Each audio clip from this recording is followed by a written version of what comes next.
పరలోకం నుండి ఒక స్వరము చెప్పగా వింటిని, నిజమే, వారు తమ ప్రయాసములు మాని విశ్రాంతి పొందుదురు, వారి క్రియలు వారి వెంట పోవునని ఆత్మ చెప్పుచున్నాడు. సోదరి చిన్నారి గారు మన మధ్యలో లేరు. వారు ప్రభునందు మృతి చెందారు. బైబిల్లో రాయబడినట్లు ప్రభునందు మృతి నొందిన మృతులు ధన్యులని వ్రాయుమని పరలోకం నుండి ఒక స్వరము చెప్పగా వింటిని అని ప్రవక్త చెప్తున్నాడు. అంటే చిన్నారి గారు మృతిని, ఆమెను ధన్యురాలు అని పరలోకంలోనున్న ఒక స్వరము ఇప్పుడు మనకు ఈ వాక్యం ద్వారా అర్థం చేయిస్తూ ఉంది. ఈ చిన్నారి గారి యొక్క మృతిని ఆలోచిస్తే ఇక్కడికి చేరి వచ్చిన ప్రతి ఒక్కరం కూడా మనం కూడా ఒక దినాన్ని ఇలాగే పాతి పెట్టబడతాం, లేదా ఒక దినాన్ని ఇలాగే మనం చనిపోతాం. భూమి మీద పుట్టిన ప్రతి వ్యక్తి చనిపోతాడు. ఏ భేదం లేదు. ఎంత ఆరోగ్యవంతుడు అయినా, ఎంత కోటీశ్వరుడు అయినా, నీకు ఎంత అందచందాలు ఉన్నా సరే ఒక దినాన్ని నువ్వు కూడా ఈ విధంగానే, ఏ విధంగా చిన్నారి గారు ఈ భూలోకాన్ని విడిచి వెళ్ళిపోయారో మనందరం కూడా విడిచి వెళ్ళిపోతాం. బైబిల్లో ఇప్పుడు మనం చదివినట్లు మనం ఏమీ తీసుకెళ్ళలేం, కానీ బైబిల్ చెప్పింది వారి క్రియలు మాత్రమే వారి వెంట వెళ్తాయి. నువ్వు ఎంత బంగారం సంపాదించు, ఎంత ధనం సంపాదించు, ఎంత పేరు ప్రఖ్యాతులు సంపాదించు, అవన్నీ ఇప్పుడు ఇంకొక 5 నిమిషాల్లో పూడ్చి పెడుతున్నారు. ఆ యొక్క కనివరంతోనే అవన్నీ ముగిసిపోతాయి. కానీ బైబిల్ చెప్తుంది వారి క్రియలు మాత్రమే వారి వెంట వెళ్తాయి. ఏంటి ఆ క్రియలు అని అంటే, ప్రతి మనిషి కూడా తను ఈ లోకంలో జన్మించడంతోనే పాపిగా జన్మిస్తాడు. ప్రతి మనిషి కూడా ఈ లోకంలో తను జీవించినంత కాలం పాపంలోనే బ్రతుకుతాడు. నేను పాపిని కాదు అని ఎవరు కూడా ధైర్యంగా చెప్పలేరు. నోరు తెరిచినప్పటి నుంచి, కన్ను తెరిచినప్పటి నుంచి ప్రతి వ్యక్తి కూడా అనేక రకాలైన పాపలతో తన జీవితాన్ని గడుపుతుంటాడు.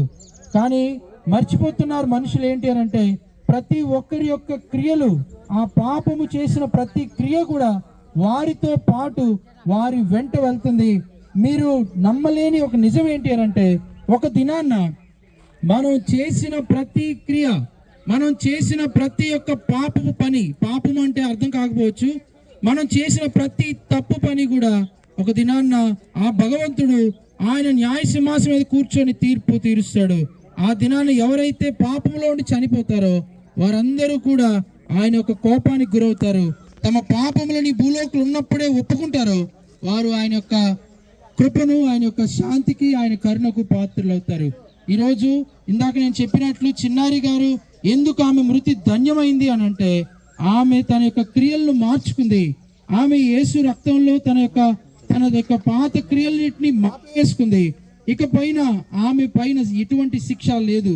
ఆ భగవంతుడు రేపొద్దున్న ఆ న్యాయ సింహాసనం మీద ప్రతి ఒక్కడి క్రియల్ని ఎంచి చూసినప్పుడు మీరందరూ ఆశ్చర్యపోతారు, మనందరం కూడా ఆశ్చర్యపోతాం.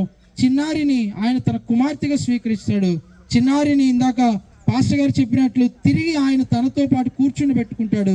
తిరిగి ఆయన తన సింహాసనం మీద కూర్చుని పెట్టుకుంటాడు. చనిపోయిన వాడు ఎలా తిరిగి లేస్తాడు అని మనందరికి ఒక అనుమానం రావచ్చు.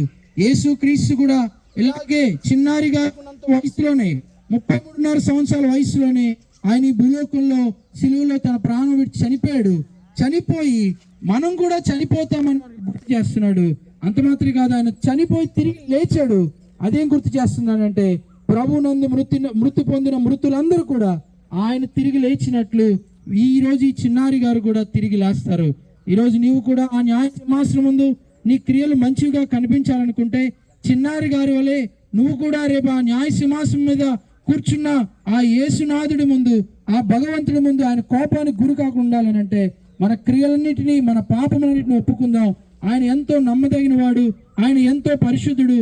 ఆయన మన పాపముల నుండి విడిపించి మనల్ని పవిత్రులుగా చేసి ఆ రాబోయే ఘోరమైన నరకాగ్ని నుంచి తప్పిస్తాడు. చిన్నారి గారి యొక్క మృతిని దేవుడు దీవిస్తున్నాడు. ఆమె ఎక్కడికి వెళ్ళలేదు.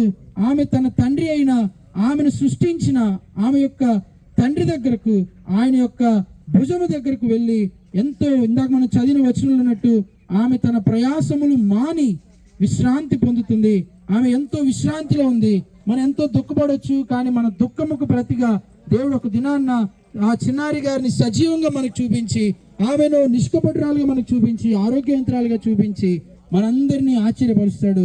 ఆ యొక్క పరలోక రాజ్యంలో మనందరం కూడా కలిసి ఉందామని మనసారా కోరుకుంటూ చిన్న ప్రార్థనతో మన ఈ భూస్థాపన కార్యక్రమాన్ని మనం ముందుకు తీసుకెళ్దాం.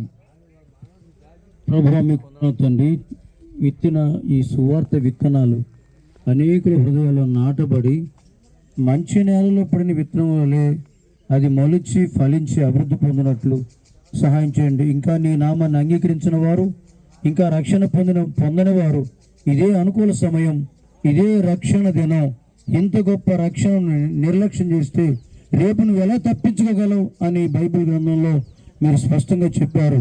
కనుక ప్రతి ఒక్కరు రక్షింపబడి రాబోయే నరక శిక్షను తప్పించుకొని నీ నిత్య రాజ్యానికి చిన్నారి వలె అందరూ నీ నిత్య రాజ్యానికి వారసున్నట్లు అనేక వారు పాపాలు ఒప్పుకొని విడిచిపెట్టి మారు మనసు పొంది యేసుక్రీస్తుల బాప్తిజం పొంది రక్షింపబడి ప్రభు నీ రాజ్యానికి హక్కుదారులో ఉన్నట్లు సహాయం చేయండి. ఇప్పుడు చిన్నారిని ప్రభు